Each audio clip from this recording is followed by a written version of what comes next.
that I may not understand Igbo. Nakedu, Adema, Renom.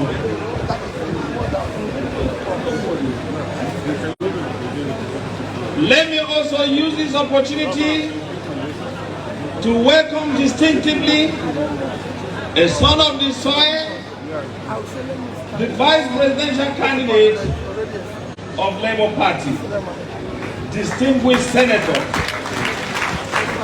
Datti Baba Ahmed, PhD. Datti Baba Ahmed, PhD, a distinguished entrepreneur of repute. Distinguished ladies and gentlemen, I'm delighted this evening to be the anchor and to state categorically that for all of us here, it is a patriotic call to duty, where the concept of citizens' engagement has come to bear. This is a unique opportunity and indeed historic moment in the history of northern Nigeria, considering the fact that the era of competition is paving way for collaboration and shared aspirations with convictions, and undoubtedly the six organizations that have consummated this very important engagement exercise are convinced that the North is united in every front, in every ramification, for the beauty of our diversity notwithstanding. The candidates of the main political parties that are invited to have this engagement as a prelude to the 2023 general elections, to interface with key stakeholders, is championed by the Joint Area Committee, a coalition of main groups based in northern Nigeria. They include the Arawas Consultative Forum, ACF, Northern Elders Forum, NEF, Sam Madu Bello Memorial Foundation, the Arewa House, Jabier Mata Arewa, and indeed Arewa Research and Development Project. This is a proactive response as the 2023 election beckons. It is urgent to objectively interrogate the issues and the rigorous processes of choosing new set of leaders. In that case, there is an urgent need to honestly dialogue between them and the citizens. And you, the citizens, you are the people, you matter, and that is why they have honored you with their physical presence. To achieve this objective, a coalition of the main civil society organizations mentioned above decided to invite and hold an interactive meeting with the presidential candidates of the key political parties. It is our expectation that the meeting will enable us to obtain vital clarifications and pledges or documented evidence aptly captured and will be made available to all northern stakeholders. In conclusion, the coalition is unanimous, objective, unbiased, and together they are concerned about all the challenges facing northern Nigeria, irrespective of our differences in ethnic, religious, or tribal differences. They are aware that records don't lie, and we are determined to add value to our march towards building a better united nation. Together, instead of harping on too much that divides us, we are determined to rather focus on the potentials, opportunities, and strengths that unite us, while taking advantage of the diversity that characterize our development. Specifically, emphasis must be made to be based on our sense of brotherhood across different ethnic divides. We need a leader who is capable of uniting diverse interest groups, maximize our potentials, and speed up the growth, without a doubt, Nigeria requires leadership. The type that is charismatic, focused, courageous, capable of galvanizing our vast human and material endowment, strength, and opportunities as a propelling force for the growth and development of Nigeria. When you juxtapose that with the northern challenges, we are looking for that person that can liberate and champion our interests. Thank you. As you attend this gathering, I'd like to welcome the candidates once again and to say that we have some set of ground rules, and I'm going to read it loud and clear. And anybody who tries to violate it, we are having the ground rules right away. Number one, the participants should maintain utmost discipline throughout the meeting. The participants should be seated and not roam around, no loitering, no side talks. And when asked to speak, participants should be strict and respect time. Since this is not a political campaign rally, there should be no cheering, no jeering, no booing, certainly no pressing. And lastly, all questions should be made in writing and submitted to the anchor. Thank you. As I welcome and hand over to the chairman of this session, let me invite him to give his welcome address. Thank you, Mr. Chairman, sir.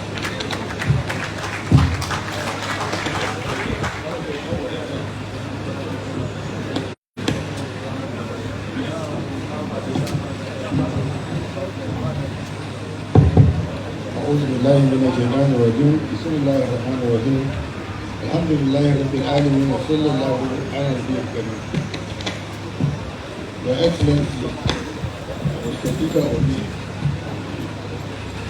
our elders, distinguished ladies and gentlemen, Assalamu alaikum wa rahmatullahi wa barakatuh. It is my great honor and privilege to extend on behalf of the Arewa Joint Committee a very warm welcome to His Excellency Mr. Peter Obi, the presidential candidate of the Labour Party of Nigeria. I welcome to this event your most loyal disciples, our brother Obi Ahmed, members of inner and outer report team. I welcome your friends and well-wishers. I also welcome our distinguished elders, honorable stakeholders, our guest members of the press, ladies and gentlemen. I can hardly express how delighted we are with the acceptance by Your Excellency to attend this important event. By coming in person, Your Excellency leaves no one in doubt about the importance and esteem of which you hold the people of Northern Nigeria. As you can see, the program is organized by the major civic societies and socio-cultural organizations in Northern Nigeria.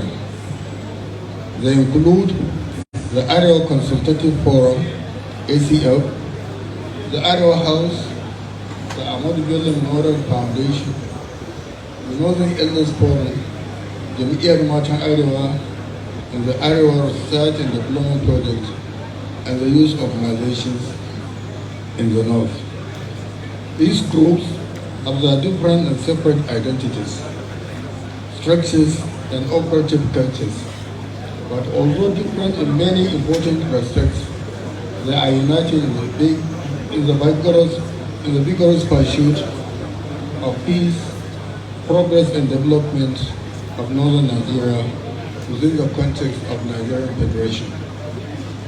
Their decision to come together and establish a single platform to which engage closely with the presidential candidates of the major political parties in the 2023 elections is evidence, if any more is needed, that the people of illiteracy, unemployment, general poverty, situations of northern states differ quite markedly from the south and south of the country. Obviously, our concerns and priorities reflect the challenges we face. Therefore, while we expect this meeting enable us to state many of our most serious concerns, it will be at the same time allow us to listen to Your Excellency also explain how you plan to address them when, inshallah, you win the election and take office as a president next year. To help facilitate this dialogue, we have prepared a short memorandum in which we identified some of the more urgent issues and other matters of concern to northern Nigeria today. In addition, we plan to make comprehensive report of the entire proceedings. When all is said and done, the outcome of this dialogue shall present a covenant between the incoming president and northern Nigeria. Once again, you are welcome. Assalamu alaikum wa rahmatullahi wa barakatuh.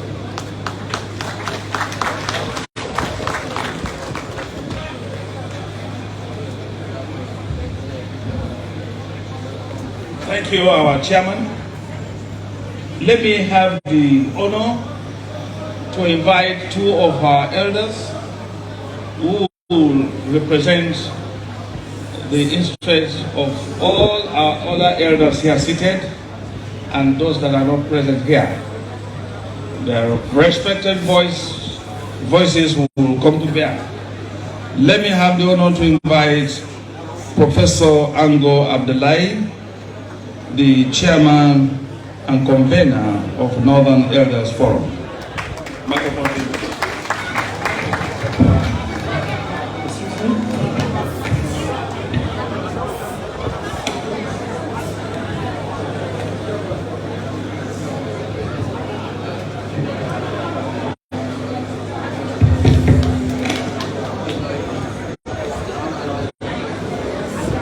أعوذ بالله السميع العليم من الشيطان الرجيم بسم الله الرحمن الرحيم الحمد لله رب العالمين.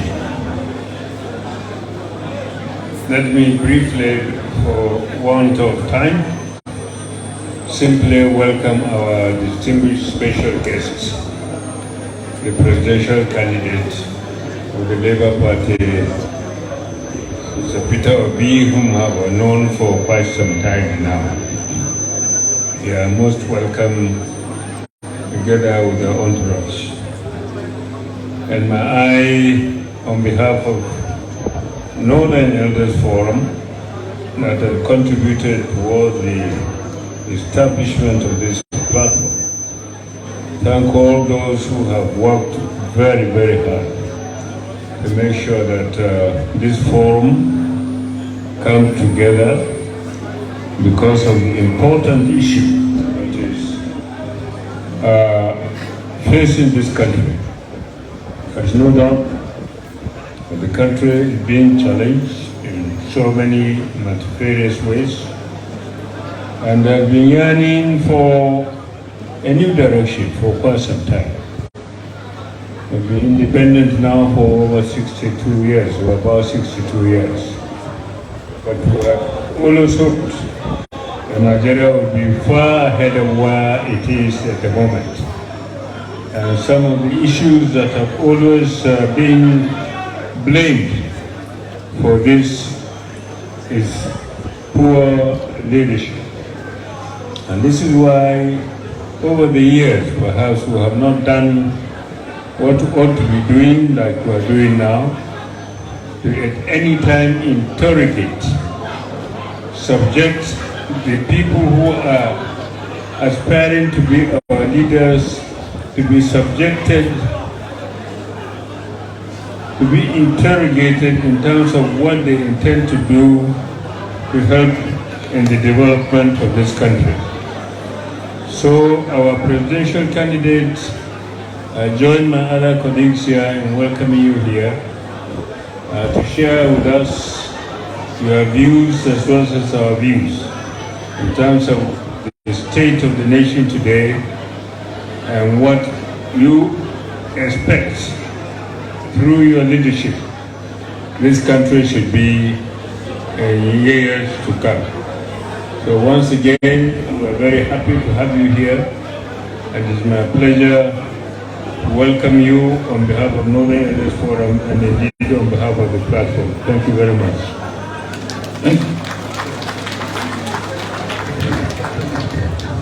Thank you very much, sir. We appreciate Can you hand over the microphone to our other elder, Mr. Audu Ogbe of the Arawa Consultative Forum?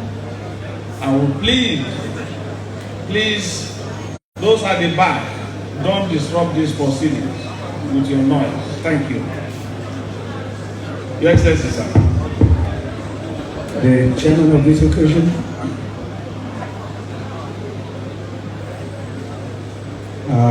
honored guests, Mr. Peter Obi and his running mate,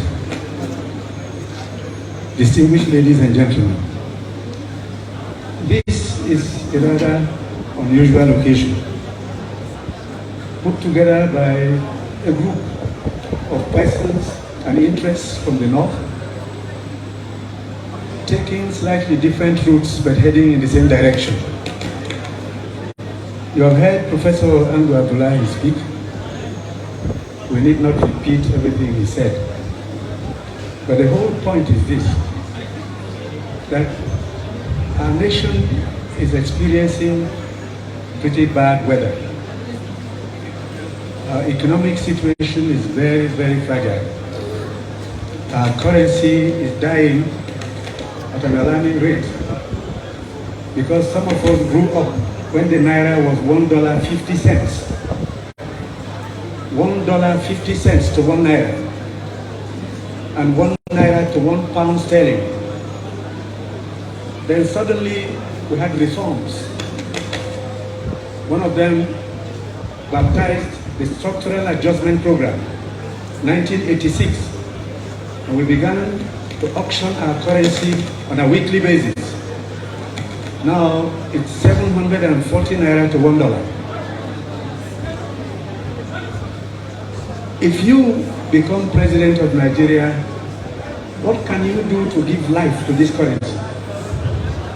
Because the more you devalue your currency, the more you devalue your people. We have armies of youths with nothing to do. We have a local government system that is not functioning in many states.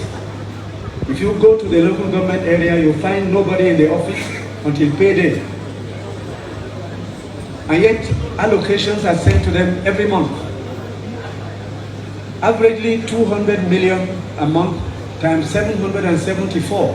You're talking of 150 billion a month going down to local governments and trace what we do with them.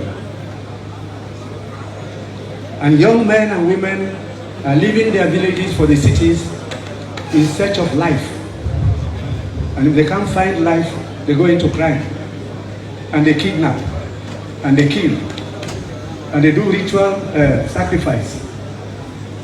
Without going too far into the list of the odd things happening to us, we want to ask you, what can you do? How will you do that? India became independent in 1947, August 15th. India has more ethnic groups than Nigeria. India has more serious religious problems than Nigeria. There was a time an Indian Prime Minister would go on radio, Prime Minister Shastri, 1965, begging Indians to fast for 2 days a week because there was no food in India. Today, India is the largest producer of rice on planet Earth. But more than that, India has never had a coup. Not once. But Pakistan has never sustained one government elected to successful end. Every regime elected in Pakistan has collapsed halfway. We have almost experienced the same thing. 7 coups in the first 50 years. So as a new set of people coming on, they will talk to us frankly. And the reason we are meeting is because we want Nigeria to succeed, and it has to succeed. The alternative is unthinkable. Imagine any one of you in a refugee camp with a bowl in your hand waiting for food. It is possible if we're not careful, and it must not happen. So we thank you very much for coming. We'll pray for you, work with you, give us your agenda, and then carry on with your campaigns. The rest is in the hands of the Almighty God. Thank you for coming. Thank you very much. That is Mr. Audu Ogbe, the chairman of Arewa Consultative Forum, SCF. Thank you very much, sir. On this note, we'd like to humbly invite the man of the moment, the man we have all been waiting for, to come and talk to us. From photos, his agenda, Mr. Peter Obi, you're welcome, sir.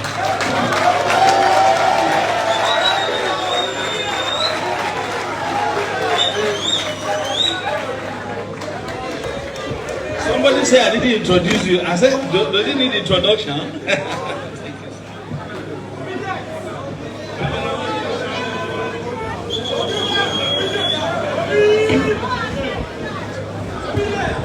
Please be seated, please.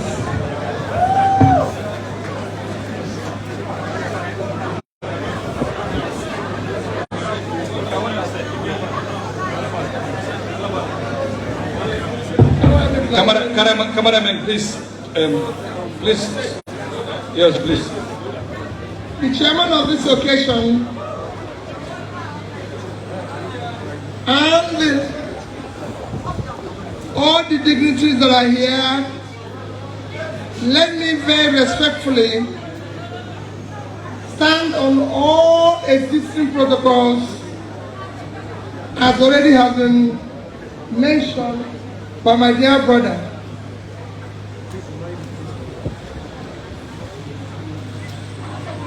I sincerely thank all the organizers and all those who are involved in this interactive section, because I believe this is what we need in the nation. So I thank you for this wonderful organization and what you've been able to do. What you are doing today, I know is been mentioned that is for interactive section for the North, but it's for Nigeria. Because whatever we're going to do here will affect the entire Nigeria. I'm a Nigerian, and I'm running for the office of the President of Nigeria. So I believe that what you are doing is for the interest of Nigeria, and I thank you sincerely for that effort. I didn't know, and our chairman, or vice chairman told me I was going to make a statement. I was actually expecting an interactive section, but I'll try and make the statement and then go to the interactive section. As I thank all of you, I listened to what the two leaders have said, Professor Ango and Aldo was said, when they talked about the problem of the country. Everybody is aware of the problem of our country today. And our problem, as difficult as it is, I believe it is solvable. It is not impossible. Nations have passed through that. Today our country have qualified as a failed state because I have made the two ingredients of what a failed state is all about. The two major ingredients: when you are no longer in control of your territory, and when you are no longer in control of your economy.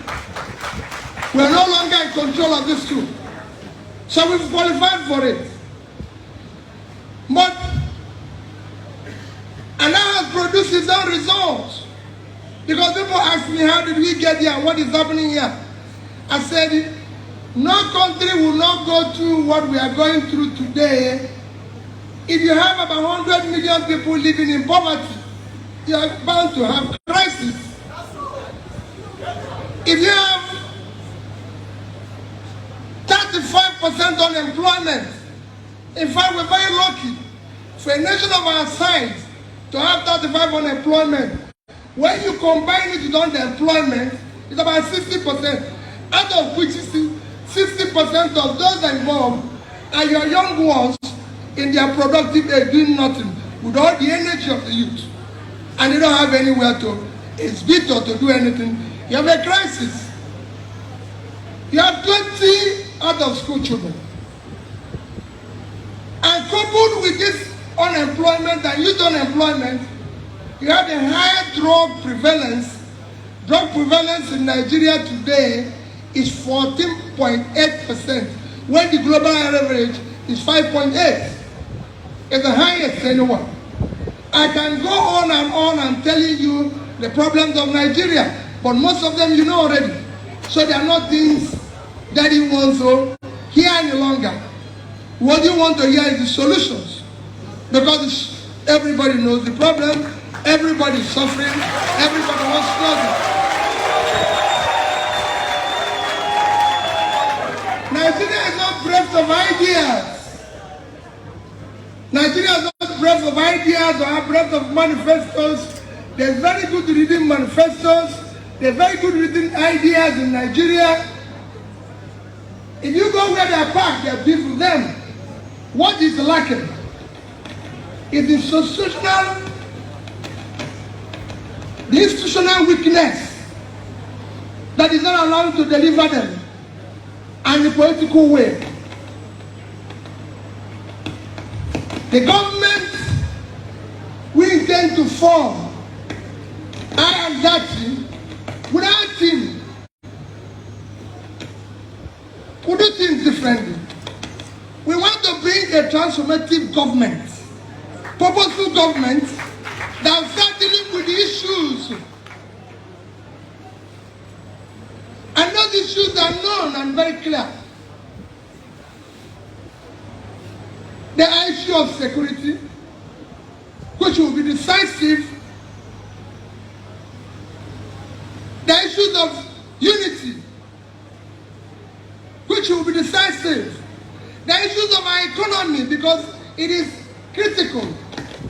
If you go today, out of the 10 poorest states in Nigeria, 10 is in the north.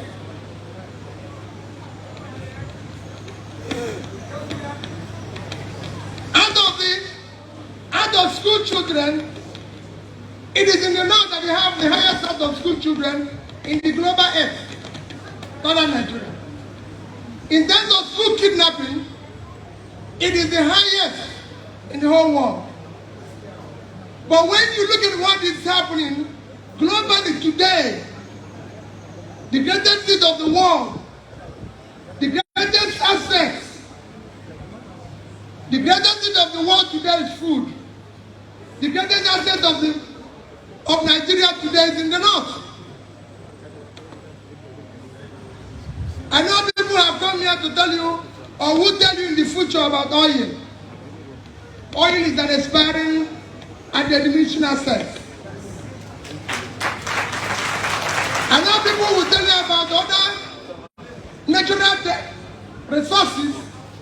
Those natural resources cannot be quantified with the physical assets God gave Nigeria and gave particularly in the north. And that is what we need urgently to ignite and start. Nigeria today is 200 million, and we have all these problems. It's estimated we will be about 300 million by 2030. It's estimated we are going to be about 400 by 2050. If we have this problem of this crisis where